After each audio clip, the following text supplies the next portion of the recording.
Ate! Ate! Oh, JR. Halika, pasok ka.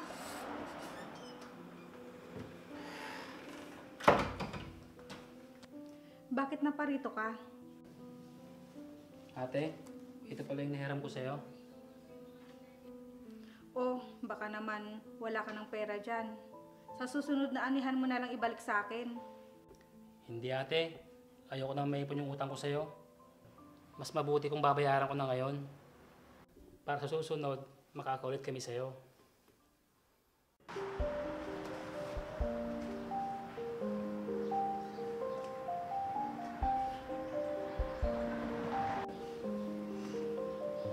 Berto, kailan mo naman ako ipapasyal gamit yung bago mong motor? Hayaan mo. Hanap lang ako ng tiyempo kay ate para humingi ng pera. Talaga? Oo, bagong ani sila ngayon. Kaya maraming pera yun si ate. Sige, humingi ka na rin ng pang-overnight natin sa Tagaytay. Alam ko, maganda doon ngayon, lalo na malamig ang panahon. Oo, bukas. Sigurado ako matutuloy ng lakad natin. Sige, excited na ako. Roberto, andyan ba si Ate Mitch? Wala, JR. Bakit? May bibigay kasi ako sa kanya. Ano ba yun, JR? Ako na lang ang magbibigay sa kanya pagdating niya. O ito kuya, kompleto yan. Sabihin mo kay Ate Mitch ha.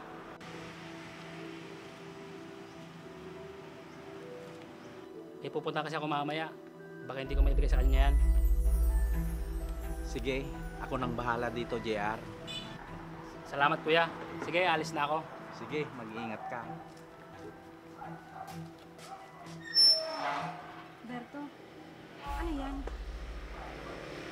Ang kapal ng perang yan ah. Oo, pinagbintahan daw nila ng palay ito.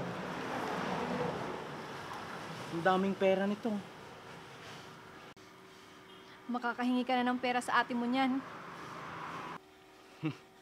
Anong hihingi? Kukuha na lang ako ng pera dito.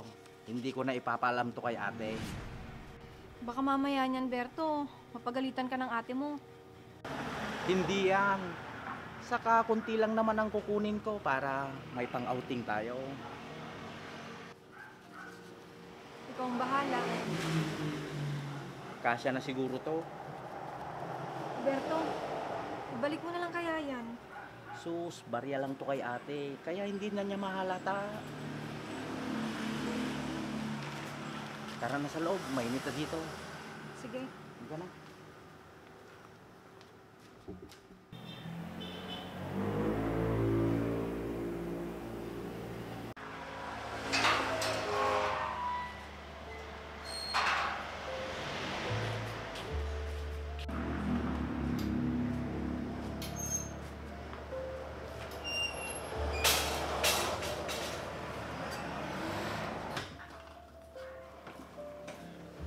Ate Mitch, nasan si Berto?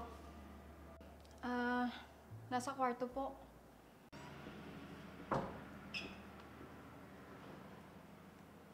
O ate, nandiyan ka na pala.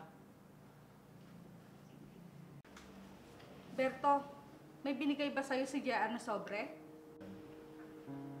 Mayroon ate. Sandali lang at kukunin ko.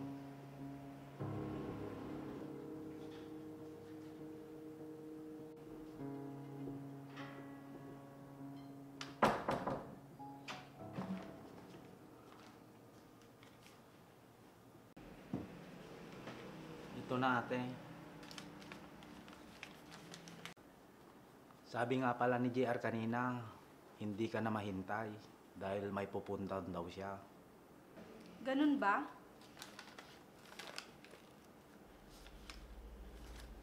Bakit ito lang?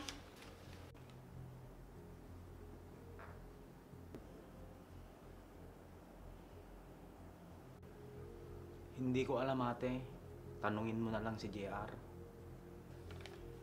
Sige, tatawagan ko siya.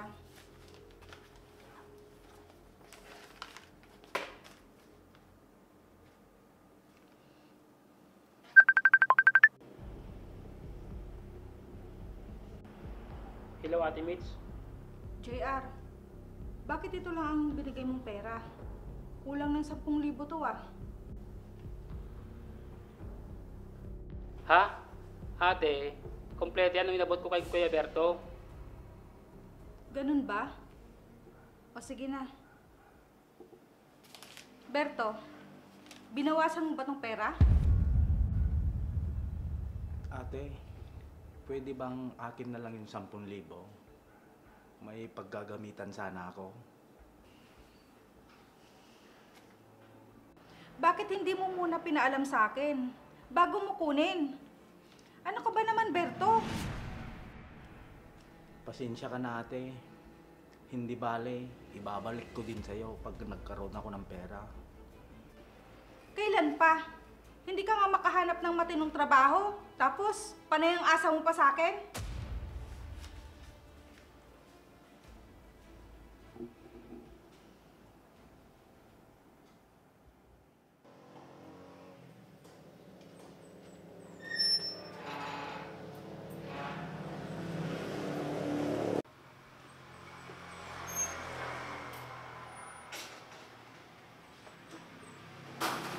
Ate? Ate? Ate? Oh, JR, halika, pasok ka.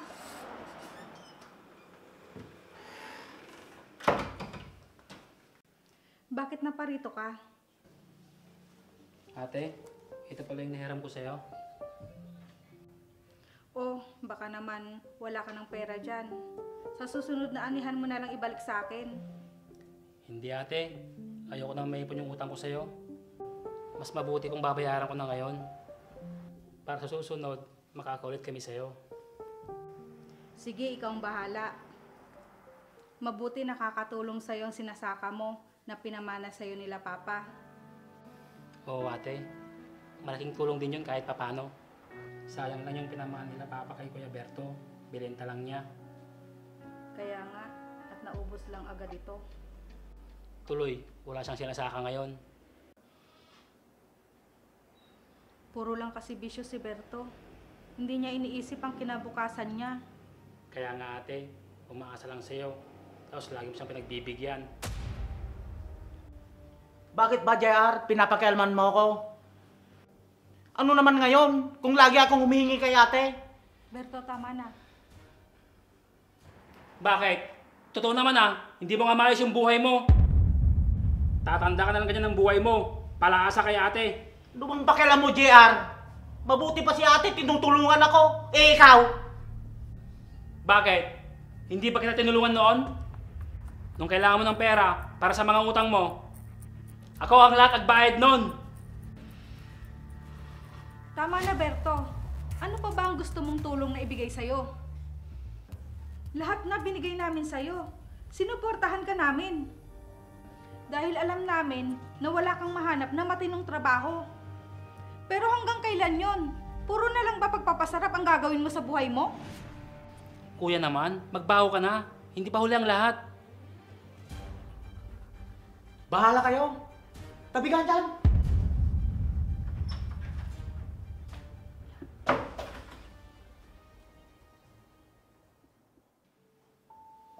Hindi ko pwedeng pabayaan si Berto. Yun ang pinangako ko sa mga magulang namin nung nabubuhay pa sila.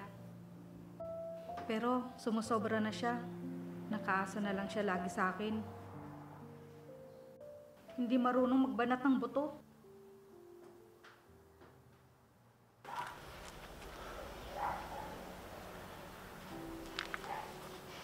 Berto, bakit kaya hindi mo subukang maghanap ng trabaho? Mahal kita. Paano pag nagkaroon na tayo ng pamilya? Aasa na lang ba tayo sa ate mo? Pati mga anak natin? Wala nga akong mahanap na trabaho, Marga.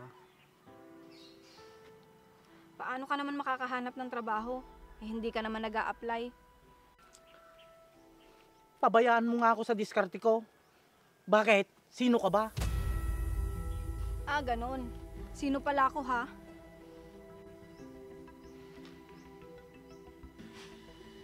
Ngayon alam ko na wala lang pala ako sa buhay mo. at wala kang balak para sa kinabukasan natin.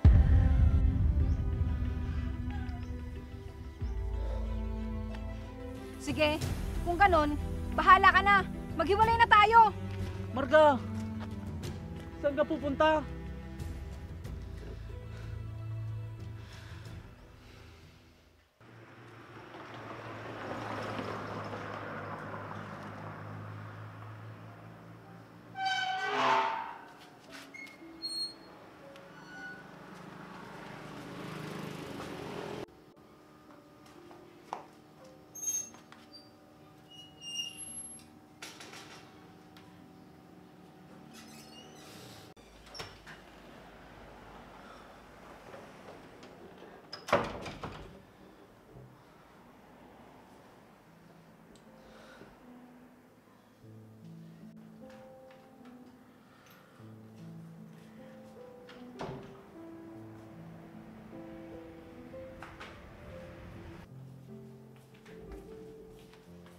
Berto? Ate, pasensya na kayo ni JR. Hindi ako naging mabuting kapatid sa inyo. Natutuwa naman ako at natauhan ka na. Ate kasi, hindi ko agad naisip na magbagong buhay. Kaya tuloy iniwan na ako ni Marga. Sana noon mo pa naisip, nabubuo ka pa ng pamilya mo. Kaya nung una pa lang, nagsumikap ka na para makahanap ka ng trabaho. Huli na ang lahat, ate. Wala na si Marga. Iniwan niya na ako. Malay mo naman, magbago ang isip niya kapag nakita ka niyang may magandang trabaho. At responsable ka na bilang mapapangasawa niya. Totoo ba yun, ate? Babalik pa kaya yun sa akin? Oo naman, basta ayusin mo ng buhay mo. Pangako, ate. Maghahanap na ako ng trabaho. At pinapangako ko, ako naman ang tutulong sa inyo ni JR.